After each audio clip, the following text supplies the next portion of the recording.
Things spicing up for the WNBA, spicing up for Cathy Engelbert. We have talked in the past for many different reasons why it is time for Cathy Engelbert to step down. Now, there are some that I've said, hey, that's unfair, specifically around a lot of the things the players were saying with regard to the CBA and so forth that were just convenient for them at the time.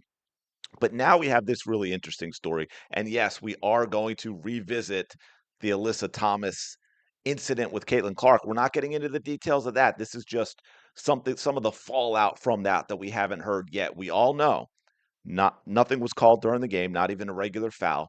After the fact, although it took some time, we finally got it upgraded by the WNBA to a flagrant 2. And again, I like to point out because everyone keeps saying that Alyssa Thomas was also suspended. No, that is just part of what a flagrant 2 is, because if it's called during the game, you get ejected. So if it's called after the game, you still have to have that punishment that would have been the ejection. So the result is simply it's automatic that you miss a game. Okay. They weren't two separate punishments. Now, Cathy Engelbert never came and spoke out. Now, she spoke out. She made a statement when Alyssa Thomas decided she was going to turn it around and play the victim and talk about messages she received, of which she did not go to the authorities, of which were not put out there. Cathy Engelbert spoke out on that, of course, but she never spoke out on the initial incident itself. She didn't speak out about the upgrade to a flagrant 2 from the WNBA.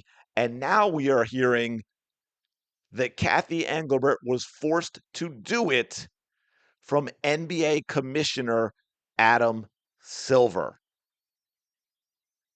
This is wild, y'all. Now, I will say this. It has come out recently that, of course, now the WNBA is denying that.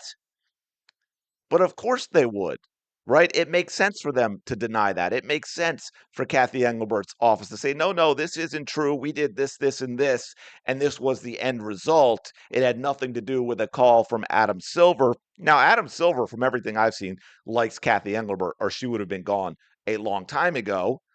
So it'll be interesting to see if he does eventually come out with a statement that says, no, I didn't make that call. Now, does that mean it's true? No, it doesn't. This is all now about PR and putting out the fires so that it doesn't explode into something else. If the fire doesn't spread, doesn't make things a lot worse. But Cathy Engelbert is clearly at this point, I think, actually worried about her job. And if the person in charge of it was not Adam Silver, because let's face it, here's the thing a lot of people don't understand. Adam Silver is very much like Cathy Engelbert. He just inherited a very different situation with a mega successful NBA that didn't have a lot of these same type of problems that we have in the WNBA in terms of the messiness of the league.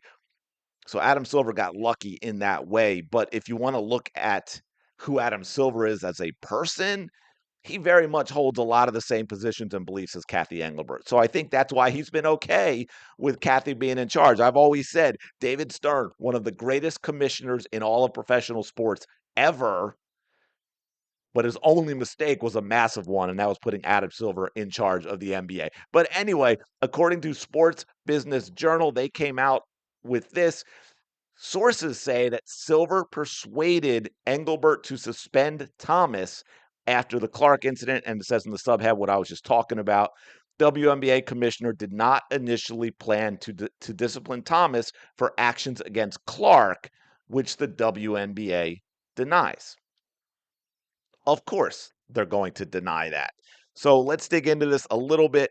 It says that WNBA Commissioner Cathy Engelbert was not planning to suspend Alyssa Thomas for burying a fist into Caitlin Clark's throat 3 weeks. Was it really been 3 weeks? Wow. That's crazy. Until NBA Commissioner Adam Silver implored her to reverse course and issue the discipline, multiple sources told SBJ on Tuesday. This is crazy because it does a couple of things. One, it tells me that Adam Silver himself, at least he's paying attention, and he might actually finally be deciding, you know what, this is not going in a good direction if we want the WNBA to be financially viable on its own.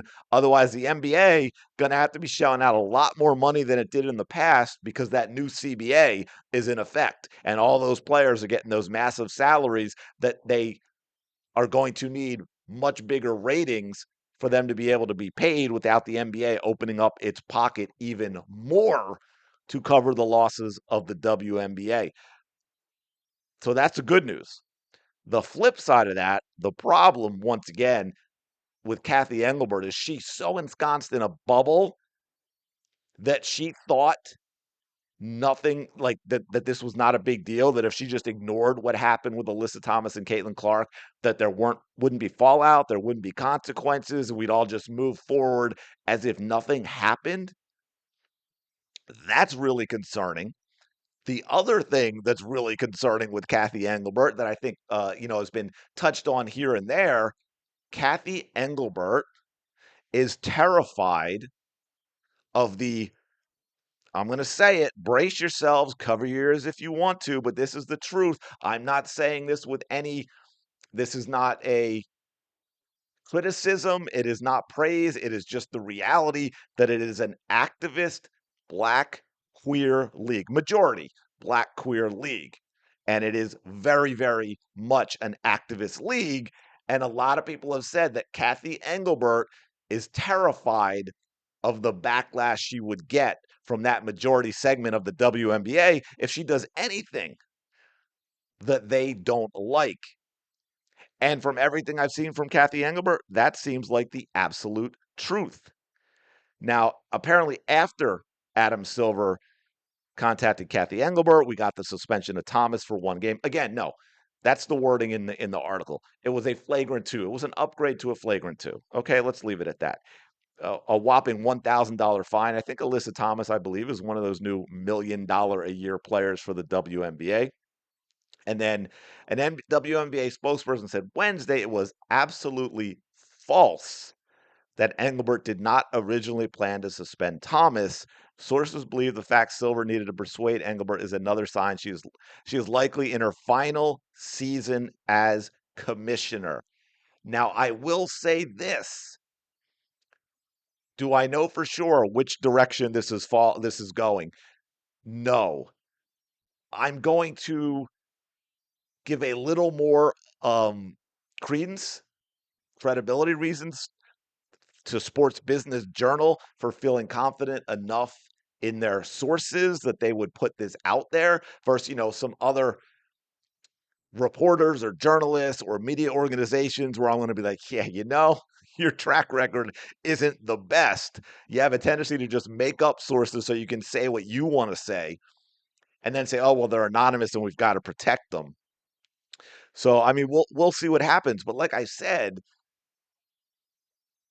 there are a lot of issues with Cathy Engelbert, even if this isn't necessarily true, but the fact that this has now become a thing is a serious, serious problem for the WNBA. It says league insiders had previously told Sports Business Journal that Engelbert would probably be forced from her job sometime following this spring's collective bargaining negotiations, but apparently earned a reprieve after what was deemed a successful CBA in which there was no strike for the league. So we shall see what goes on going forward. Um, but I think it's really interesting that this is coming out. It gives me I'm clinging, guys. All right. I'm clinging to every little thing that I can in trying to find the hope and the positive. And this gives me a little bit of that hope if Adam Silver is actually this engaged enough to have an idea of what's going on. It's like, yeah, we can't continue that way. We can't allow that to happen. And we'll see if it leads to bigger and better things in terms of fixing the WNBA and putting it on a path to be a successful league where it's okay for Caitlin Clark to be Caitlin Clark and to be a generational player and a superstar with the fan base that she has. But anyway, let me know your thoughts in the comments below. Like, comment, subscribe. Y'all know the drill. I will talk to you later.